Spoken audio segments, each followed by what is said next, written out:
নমস্কার, আমি তরুণ ঘোষ। গতকালকে গোপালগঞ্জে, পরশু 16 তারিখে গোপালগঞ্জে যে গুলি চালানোর ঘটনা ঘটেছে, যেভাবে সেনাবাহিনী সমস্ত গোপালগঞ্জবাসীর ওপরে গুলি চালিয়েছে, তাতে আপাতত যা জানা যাচ্ছে অফিসিয়ালি 5 জন মারা গেছে, আনঅফিসিয়ালি সংখ্যাটা প্রায় 30-এর ওপর, এবং নিখোঁজ বহু।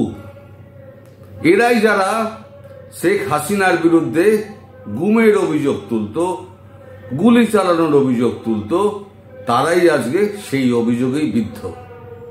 এখন সেনাবাহিনী নিজেদের কলঙ্ক ঢাকার জন্য এখন দেশের মধ্যে একটা বিবৃতি ছেড়েছে। সেই বিবৃতি কতটা কাজে লাগবে না লাগবে সেটা তো আমরা বলতে পারবো না। সাধারণ মানুষের মনে সেই বিবৃতি দাগ কেটেছে বলে আমার কাছে অন্তত খবর নেই। কিন্তু আজকে ভারতের কাছে বাংলাদেশ সেনাবাহিনী যে জুতো খেয়েছে, তারপরে বাংলাদেশ সেনাবাহিনীর কাছে আর মুখ দেখানোর জায়গা নেই। হয়েছে কি, আজকে সকাল থেকে সেনাপ্রধান ওয়াকারুজ্জামান তিনি আমাদের ভারতের সেনাপ্রধান উপেন্দ্র ত্রিবেদীকে 8 বার ফোন করেছেন। 8 বার ফোন করেছেন।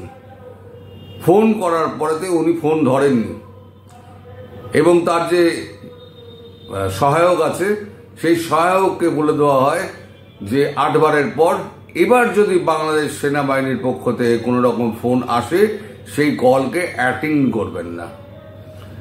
এরপর আসরে নামেন বাংলাদেশের এনএসএ খলিলুর রহমান ফোন করেন আমাদের জাতীয় নারী নিরাপত্তা উপদেষ্টা অজিত দোভালের সঙ্গে। অজিত দোভাল ফোনটি ধরেন, বলেন কি ব্যাপার, যতটুকু আমার কানে এসছে, কি ব্যাপার। উনি বলছেন, না আপনার পার্শ্ববর্তী রাষ্ট্র, আমাদের দেশে এরকম একটা ঘটনা ঘটে গেছে এবং আমরা বাধ্য হয়ে এটা করেছি।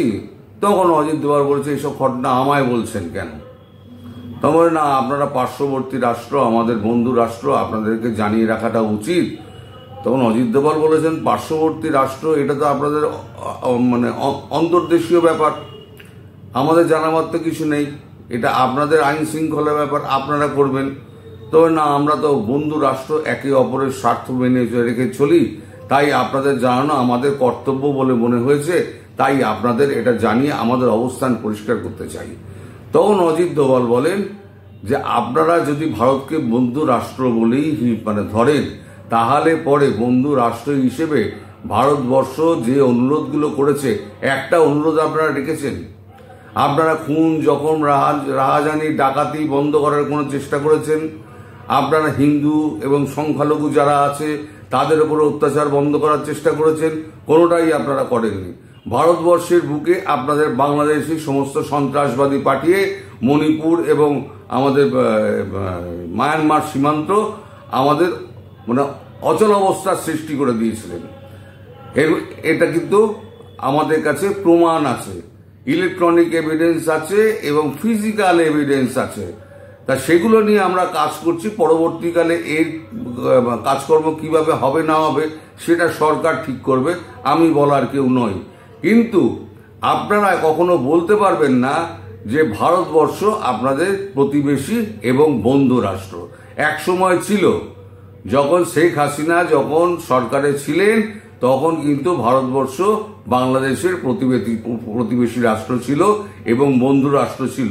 আজকে আপনাদের রাষ্ট্র শত্রু তালিকায় চলে গেছে, 5 নম্বরে আপনাদের নাম জল করছে। এবার আপনার দেশে যদি গুলি চলে, আপনি যদি গুলি চালিয়ে আপনার দেশের মানুষকে মারেন, সেটা আপনাদের ব্যাপার।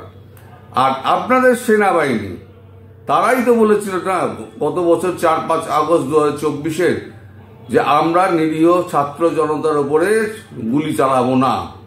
তা ওখানে যে গুলি আপনারা গোপালগঞ্জে চালালেন, সেখানে কোন অস্ত্রধারী ওখানে ছাত্র জনতা ছিল? ওখানে সমস্ত নিরীহ মানুষ, তারা ওখানে বড়জোর আপনাদের ঢিল পাটকেল ছুঁড়েছিল, ইট পাটকেল ছুঁড়েছিল। সেই সমস্ত ভিডিও সমাজ মাধ্যমে তো ঘুরে বেড়াচ্ছে, আমরাও দেখেছি। তাহলে কি এমন অবস্থা হলো যে সেখানে আপনাদের গুলি চালাতে হলো? আর শুধু গুলি চালাননি, নৃশংসভাবে মৃতদেহের ওপরেতে আপনারা যেভাবে মানে লাথি জুতো মেরেছেন, সেটা কোনো ভদ্র এবং সভ্য রাষ্ট্রে এই জিনিসটা হতে পারে না। চূড়ান্ত মানবাধিকার লঙ্ঘন হয়েছে। তিনি বলেন যে আমি জানি না যে এরপরে ভারতবর্ষ এটাকে কিভাবে নেবে, কারণ আমি ভারতবর্ষের প্রতিনিধি নই, আমি ভারতবর্ষের একজন নিরাপত্তা উপদেষ্টা। আমার যতটুকু আমার এখতিয়ার তার বাইরে আমি কথা বলি না। কিন্তু আপনাদের এটুকু জানিয়ে রাখি যে ভারত এই ব্যাপারটা মোটেই ভালো চোখে দেখছে না, এবং আগামী দিনগুলোতে আপনারা যে বিষবৃক্ষ পুঁতলেন তার ফল আপনাদের ভোগ করতে হবে। তখন খলিলুর রহমান বলেন, বিষবৃক্ষ বলতে আপনি কি বলতে চাইছেন? তখন উনি বলেছেন, বিষবৃক্ষ বলতে আমি এটাই বলতে চাইছি যে যাদেরকে দমন করার জন্য আপনারা গুলি চালালেন সেটা অগ্নিস্ফুলিঙ্গ হয়ে দাবানল হয়ে যাবে। অগ্নিস্ফুলিঙ্গ থেকে এই দাবানল কিন্তু ধীরে ধীরে আপনাদের গ্রাস করে ফেলবে, এবং যাদের আপনারা নিকেশ করতে চেয়েছিলেন তারাই দেখবেন আপনাদের নিকেশ করে ছেড়ে দেবে। আমি যদি বিন্দুমাত্র আমি রাজনীতি এবং কূটনীতি বুঝে থাকি, তাহলে আমি আজকে আপনাদের এই কথাটা বলে দিলাম। আমার কথা আপনি লিখে রেখে দিন। এটা যদি খুব শিগগির না হয় তাহলে পরে আমি এই কাজ অন্তত করব না। আর আপনাদের ব্যাপারে আমি আর কোনো কথা বলতে চাই না। আপনারা যদি মনে করেন যে আপনারা অন্য কোনো দরজায় গিয়ে কড়া নাড়বেন, আপনারা দরজায় গিয়ে কড়া নাড়তে পারেন, সেক্ষেত্রে আমাদের কিছু বলার নেই। কিন্তু ভারতবর্ষ এই ব্যাপারে আপনাদের সঙ্গে সহমর্মিতা দেখাবে না। কারণ যে দেশের সেনা নিজেদের নাগরিকদের ওপরে গুলি চালায়, নৃশংসভাবে মৃতদেহের ওপরে লাথি মারে, গলা টিপে দেয়, মৃতদেহ না জানিয়ে পরিবারকে না জানিয়ে, না ময়না তদন্ত করে তাদেরকে কবরস্থ করা হয়, তাদের আত্মীয় স্বজন পরিজনকেও তাদের মৃতদেহ দেখতে দেওয়া হয় না, সে দেশের সরকারকে, সে তো অস্থায়ী সরকার হোক, স্থায়ী সরকার হোক, নির্বাচিত হোক, অনির্বাচিত হোক, যেভাবেই হোক না কেন তাকে সাপোর্ট করা যায় না। ভারতবর্ষের বৃহৎ গণতান্ত্রিক রাষ্ট্র, সেই রাষ্ট্র আপনাদের কোনো রকমভাবে সাহায্য করবে না। এই কথা তো আমি আপনাকে পরিষ্কার বলে দিলাম। এরপরে খলিলুর রহমানের ফোনটি উনি ছেড়ে দেন। খলিলুর রহমানের ফোন ছাড়ার পরে প্রায় 15 মিনিট বাদে খলিলুর রহমান আবার ফোন করেন। আবার ফোন করলে তখন উনি বলেন, আবার কি হলো? তখন উনি বলছেন, না আসলে ব্যাপারটা হলো আমরা নিজেদের অবস্থানটুকু পরিষ্কার করতে চাইছি আপনাদের কাছে। কি অবস্থার মধ্যে আমাদেরকে করতে হয়েছে, মানে গুলি চালাতে হয়েছে। আপনাদের সেনাপ্রধানকে একটুখানি যদি রিকোয়েস্ট করেন যে সেনাপ্রধান, আমাদের সেনাপ্রধানের কোনো ফোন ধরছেন না। তখন উনি বলেছেন যে সেনাপ্রধান আমাদের দেশে মানে ইন্ডিপেন্ডেন্টলি কাজ করে, সেনাপ্রধান যদি ফোন না ধরেন সেটা তার ইচ্ছা, আমি কখনো বলতে পারি না আপনি ওনার ফোন ধরুন, ওনার ফোন ধরবেন না। ফলে আপনি যে সমস্ত রিকোয়েস্টগুলো করছেন, এই রিকোয়েস্টের একটাও আমি মানতে পারলাম না। ভারতবর্ষ আমি মানতে পারলাম না, মানে ধরে নিন ভারতবর্ষ মানতে পারলো না। এরপরেতে আপনি যদি আমায় ফোন করেন আমি আর ফোন আপনার ধরবো না বলে উনি ফোনটি কেটে দেন।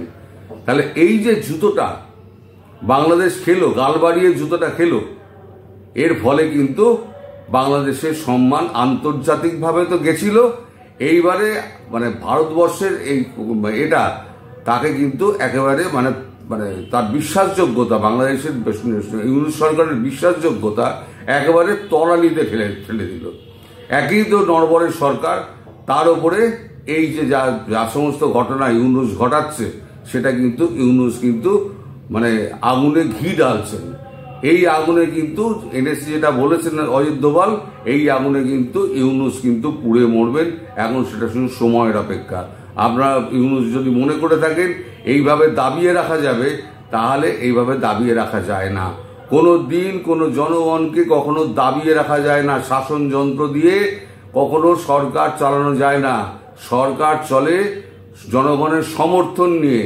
সেই জনসমর্থন যদি চলে যায় তাহলে পরে কিন্তু সরকার কিন্তু টিকবে না। সে যে কোনোই হোক না কেন, সেই সরকারের পতন কিন্তু অনিবার্য। এটা পৃথিবী জানে এবং বিশ্ববাসী জানে। অজিত দোভাল আরো একটা কথা বলেছেন। অজিত দোভাল এটাও বলেছেন যে আপনারা কি চক্রান্ত করেছিলেন শেখ হাসিনার ব্যাপারে, কি চক্রান্ত করেছিলেন সেটা ভারতবর্ষ জানে, এবং ভারতবর্ষ কিভাবে তাকে বার করে সেটাও ভারতবর্ষ জানে। সুতরাং আপনারা যে হোয়াইট কলার ক্রাইমগুলো করছেন সেই হোয়াইট কলার ক্রাইমগুলো থেকে আপনারা বিরত হন। আপনাদের আমি একটা সদ্বুদ্ধি দিলাম, এরপরে আপনারা যা করবেন তার ফল আপনাদের ভুগতে হবে। আপাতত আমি ফোন রাখছি বলে উনি ফোনটি কেটে দেন। এই হচ্ছে সামগ্রিক অবস্থা। বাংলাদেশের সেনাবাহিনী এখন পুরো জুতো খেয়ে দুগাল লাল হয়ে গেছে, জুতো খেয়ে চুপ করে বসে আছে। সবাই ভালো থাকবেন দর্শক, সুস্থ থাকবেন এবং সাবধানে থাকবেন। নমস্কার।